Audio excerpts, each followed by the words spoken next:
एक सोच कि 100% लोग सुखी नहीं हो सकते, इस सोच से भारत में एक विचार पैदा हुआ, मनुवाद और ब्राह्मणवाद।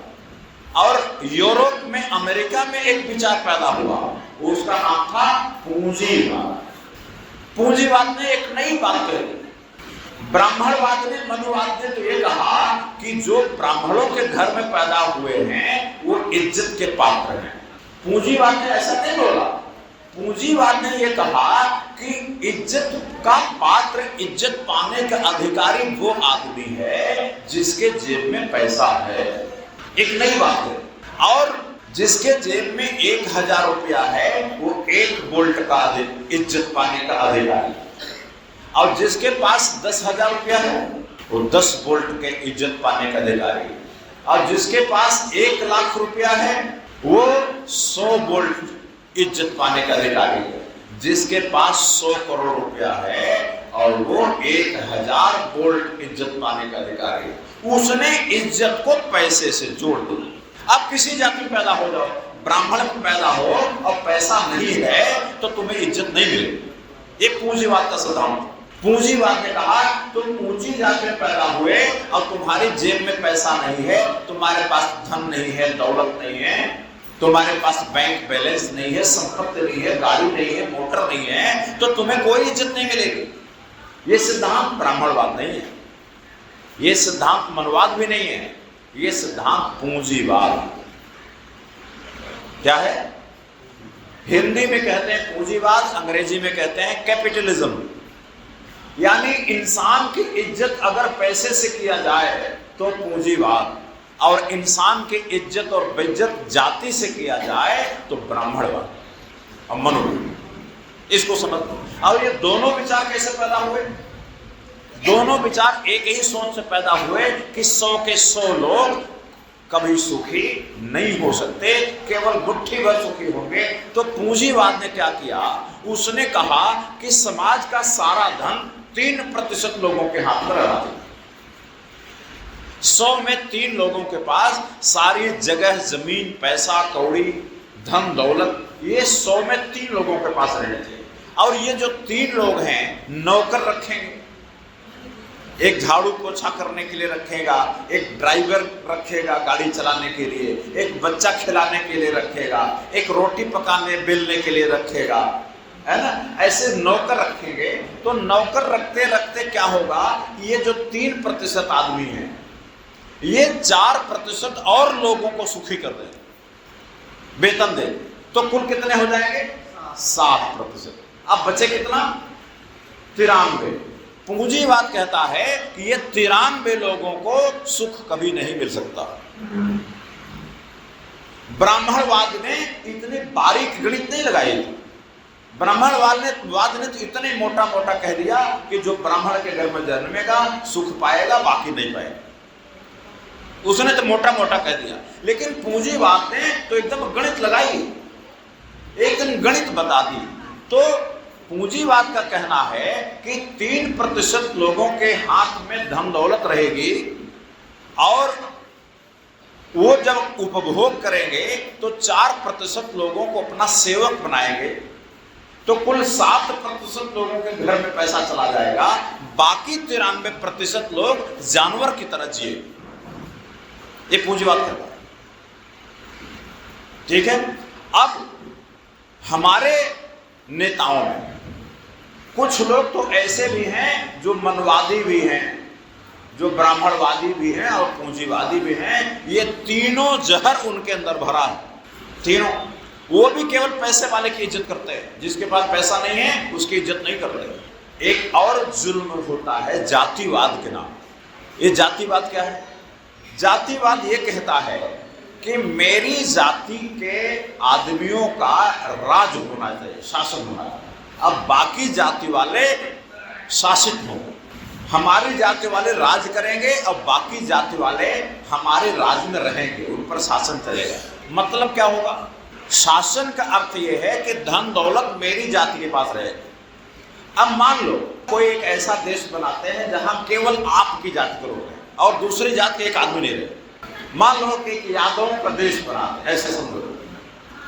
इंडिया में एक देश यादव देश बन जाए, उसका नाम भारत नहीं होगा, उसका नाम पाकिस्तान नहीं होगा, उसका नाम रखा जाए यादविस्तान। और एक देश और बना दिया जाए, उसका नाम रखा जाए कुर्मिस्तान। और एक और देश बना दिया जाए जिसका नाम रखा जाए पासवानिस्तान। ऐसे जातियों के आधार पर देश बना दिए। अब उनसे ये पूछा जाए कि भैया ये बताओ, आपके देश में जितनी धन दौलत होगी, अब तो आपकी दूसरी जात तो है नहीं, एक ही जाति है सब, तो वो धन दौलत, जमीन जायदाद, पैसा कौड़ी आपके बिरादरी में सारे लोगों बराबर बराबर बटा होगा कि अमीरी गरीबी उसमें भी चलेगी? अगर ये सवाल पूछो किसी जातिवादी आदमी से, तब उसका माथा ठनक जाता है। तब कहता नहीं नहीं, अमीरी गरीबी तो वहां भी चलेगी, अमीरी गरीबी तो वहां भी चलेगी। अगर 100 के 100 लोग यादव हैं, तब क्या होगा कि 97 यादवों की जगह जमीन को 3 यादव कब्जा करेंगे और 97 यादवों को लातम जूतम करके किनारे कर देंगे। तब कहेंगे यादविस्तान का राज चल रहा है। ठीक है। अब अगर कुर्मियों का देश बन जाए तो कुर्मी भी यही करेंगे। अब अगर ब्राह्मणों का देश बन जाए ब्राह्मणिस्तान, तो ब्राह्मण भी सारे ब्राह्मणों की जगह जगह जमीन, धन दौलत कब्जा कर लेंगे और लातम जूतम करके किनारे कर देंगे और 3% ब्राह्मण सारी जगह जमीन कब्जा कर लेंगे। और फिर क्या कहेंगे? ये ब्राह्मण राज चल रहा। मतलब ये है कि ये जो जाति के नाम पर चलता है ड्रामा, ये न्याय देने के लिए नहीं चलता, ये समाज को न्याय देने के लिए काम नहीं चल रहा है। जातिवाद, मेरी जाति को न्याय मिले, मेरी जाति को भागीदारी मिले, मेरे जाति को ये नहीं, मैं ओबीसी को भागीदारी मिलना चाहिए, SC ST को भागीदारी मिलना चाहिए, ये आवाज उठाने वाले भागीदारी मांगते हैं लेकिन भागीदारी देने को तैयार नहीं है। किसी दूसरे से भागीदारी मांग रहे हैं, लेकिन भागीदारी जब खुद देना हो, अपनी बिरादरी को देना हो, अपने भाई को देना हो, तब तैयार नहीं है। सरकारी नौकरी जितनी मिली वो सब एक परिवार। अगर SC ST वालों को ये कहा जाए कि भाई 10 कलेक्टर बन रहे हैं, तो ऐसा नियम बना दो कि एक परिवार को अगर रिजर्वेशन मिल जाए तो उसको दोबारा ना मिले, जैसा OBC में है। तो SC ST वाले लोग ये बात मानने को तैयार नहीं है। मतलब वो कहते हैं कि अगर मेरे घर में सबसे बुद्धिमान आदमी कलेक्टर बन जाएगा बेटा, और कम बुद्धि वाले PCS बन जाएंगे, और कम बुद्धि वाला क्लर्क बन जाएगा, और सबसे कम बुद्धि वाला चपरासी बन जाएगा। मतलब चपरासी की कुर्सी भी अपने पड़ोसी को देने के लिए तैयार नहीं है। और क्या कहते हैं कि हमें हमारी जाति को भागीदारी चाहिए। मतलब ये है, जुल्मी लोगों ने जुल्मी लोगों से टक्कर किया। जो ब्राह्मणवादी जुल्मी थे, मनुवादी जुल्मी थे, उससे OBC के जुल्मी लोगों ने टक्कर लिया। ये सब जुल्मी आपस में टकराए हैं। ये भागीदारी का मामला बिल्कुल भी नहीं है। अगर भागीदारी की बात होती तो OBC नेता आज वोटरशिप की लड़ाई लड़ रहे होते। अगर भागीदारी की बात होती तो SC ST के नेता आज वोटरशिप अधिकार दिलाने की लड़ाई लड़ रहे होते। लेकिन वो इसलिए नहीं लड़ रहे हैं कि अगर पैसा बंट जाएगा तो वो कैसे लूट के टाटा बिरला बनेंगे। वो तो टाटा बिरला बनने का सपने देख रहे हैं। मतलब आज अंबानी जुल्म कर रहा है, आज टाटा जुल्म कर रहा है, अडानी जुल्म कर रहा है, ब्राह्मण जुल्म कर रहा है, कल मैं जुल्म करूंगा। लेकिन जुल्म करने का मौका बना होना चाहिए, जुल्म खत्म नहीं होना चाहिए, जुल्म होना चाहिए। इसलिए ध्यान रखना कि ये जो जातिवाद के नाम पर, OBC भागीदारी के नाम पर, SC ST भागीदारी के नाम पर जितने लोग भागीदारी मांग रहे हैं, वो भागीदारी दूसरे से मांग रहे हैं और खुद कब्जा करके अपनी जाति, अपनी बिरादरी, अपने भाई को भागीदारी देने के लिए तैयार नहीं। ध्यान रखना, वो भी जुल्मी है। इसी तरह एक और बात है संप्रदायवाद, हिंदूवाद। क्या कहते हैं? कहते हैं हिंदुओं की इज्जत को मुसलमानों से खतरा, क्रिश्चियन से खतरा है। अरे यहां तक कहते हैं बौद्धों से खतरा। बेचारे 1% भी नहीं, हमारे देश में 1% भी नहीं है बौद्ध, 0 कुछ % उनसे भी खतरा बताते हैं। ये कौन लोग हैं? ये जो हिंदूवादी लोग हैं, ये खाली खतरे दिखा रहे हैं। कह रहे हैं हिंदुओं की भागीदारी, हिस्सेदारी जनसंख्या के अनुपात में होना चाहिए। चलो ठीक है, जनसंख्या के अनुपात में हिंदुओं की हिस्सेदारी, भागीदारी मिल जाए, फिर हिंदुओं में तुम जनसंख्या के हिसाब से बांटोगे। ओबीसी को बांट दो, उनकी जनसंख्या के हिसाब से जितनी जमीन पड़ती हो और जितना धन पड़ता है तैयार हो। एससी एसटी को बांट दो, जितना धन पड़ता हो हिस्से में तैयार हो। तब मुंह बचका लेते हैं, तब तैयार नहीं। मुसलमानों से तो खतरा दिखाएंगे, मुसलमानों से बड़ा खतरा है, लेकिन हम कहते हैं चलो ठीक है, हम सारे हिंदू भाई भाई। तो भाई क्या होता है? बाप की संपत्ति में बराबर के हिस्सेदार होता है कि नहीं? जब ओबीसी वाले लोग, एससी एसटी वाले लोग हिस्सेदारी मांगते हैं तो भाग लेते हैं पतली गली से। तब हिंदू नहीं रह जाते। हिंदू किस बात के? लूटने के। हम हिंदू हैं, हिंदुओं एक हो जाओ, हिंदुओं एक हो जाओ।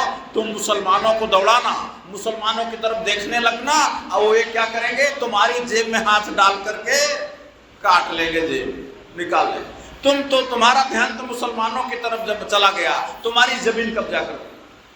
अभी देखो सरकार ने कानून बना दिए खेती के, पूरे देश के किसानों की जमीन कब्जा करने की झपट्टा तो मारा था, लेकिन ले नहीं पाया। 3 कृषि कानून बना दिए। सरकार ने सोचा था कि ये पूरे देश के किसानों की जमीन कब्जा करके अडानी अंबानी को दे देंगे। अडानी अंबानी हिंदू हैं, बाकी लोग हिंदू नहीं है। विश्वात्मा हिंदू नहीं है, यादव लोग हिंदू नहीं है, कुर्मी हिंदू नहीं है, ब्राह्मण हिंदू नहीं है, ठाकुर हिंदू नहीं है, राय हिंदू नहीं है। ये लोग क्या है? मुसलमान है। बात हिंदू मुसलमान का नहीं है, बात आपके पास जो कुछ भी है उसको छीनने की है। अगर आपके पास जमीन है तो हम हिंदू का नाम लेके, मुसलमान का नाम लेकर के वो जमीन छीन। अगर आपके पास कुछ धन दौलत है तो उसको छीन ले। अगर आप पास नौकरी वोकरी है तो नौकरियां छीन ले। मतलब आपको तबाह कर देना हमारा काम है। हिंदूवाद, मुसलमानवाद, ये जातिवाद, संप्रदायवाद, क्षेत्रवाद, इसका कोई मतलब नहीं है। कोई कहता हमारा मिथिलांचल बनना चाहिए, कहते हैं ना, मिथिलांचल बनना चाहिए। और कितने आंचल है बिहार में, और पूर्वांचल बनना चाहिए, और झांसी का बुंदेलखंड बनना चाहिए। तमाम आंदोलन चल रहे हैं दुनिया में, बोडोलैंड बनना चाहिए, बहुत सारे लोग। अच्छा, जो आंदोलन चला रहे हैं, हमको चलो ठीक है बना दिया। इसके बाद मिथिलांचल के सारी जमीन मिथिलांचल के सारे लोगों में बराबर बांट दिया जाएगा कि नहीं? तब गर्दन झुका के भाग। जब हम तुम भाई भाई नहीं तो काहे कि मिथिलांचल के ड्रामा कर रहे हो? हम भाई भाई नहीं है तो काहे का हम हिंदू हैं? हमारे तुम्हारे बीच रोटी बेटी का रिश्ता ही नहीं है तो काहे का हिंदू? एक अमीर आदमी एक गरीब आदमी को अपने घर में घुसने नहीं देता, कहता दूर भाग, दूर रह। और न रोटी का रिश्ता करे न बेटी का रिश्ता करे तो काहे का हिंदू? एक अमीर यादव एक गरीब यादव के घर में घुसने नहीं देता, लड़की की शादी तो बहुत दूर की बात है। तो जब रोटी बेटे का रिश्ता यादव में ही नहीं है तो काहे का जाति, काहे का भाई? एक अमीर चमार एक गरीब चमार को घर में घुसने नहीं देता, दूर रखता है। और उसके यहाँ फंक्शन होता है तो देख लो, सभी जातियों के अमीर लोग आते हैं। और न विश्वास हो, रिकॉर्डिंग करो, कैमरा ले जाओ, सब लोगों के यहाँ लगा दो। ब्राह्मण अपने घर में ब्राह्मणों को घुसने नहीं देता। अमीर ब्राह्मण होगा तब तो आ सकता है। अगर कोई गरीब ब्राह्मण हुआ, किसान ब्राह्मण हुआ, मजदूर ब्राह्मण हुआ तो ब्राह्मण के पार्टी में घुस नहीं सकता। ठाकुर के घर में ठाकुर नहीं घुस सकता, कुर्मी के घर में कुर्मी नहीं घुस सकता। तो काहे का जातिवाद है? कहाँ जातिवाद चल रहा? वहां तो वर्गवाद चल रहा, अधिकारीवाद। क्या जाति की बातें करते हैं आप? आपको कुछ समझ है? हकीकत में दुनिया कुछ और है। शादियां हो रही हैं, सारे पीसीएस अधिकारी आपस में लड़कियां दे रहे हैं, लड़कियां ले रहे हैं, वो जात नहीं देख रहे हैं। सब उनकी एक जाति बन गई। पीसीएस अधिकारियों की एक जाति, आईएएस अधिकारियों की दूसरी जाति, डॉक्टरों की तीसरी जाति। वो आपस में शादी कर रहे हैं, लड़की दे रहे हैं, लड़की ले रहे हैं, उनकी जाति है। कहाँ तुम यादव का चक्कर पड़े हो, कुर्मी के चक्कर पड़े हो, अब ब्राह्मण ठाकुर के चक्कर पड़े हो? ये जातियां इतिहास की हो गई, खत्म हो गए ये मामले। ये गाँव में चल रहा, कहीं नहीं चल रहा। आप लोगों को केवल लड़ा के आपको बेवकूफ बनाया जाए, आपकी वोट झटकने की कोशिश हो रही है और कुछ नहीं है।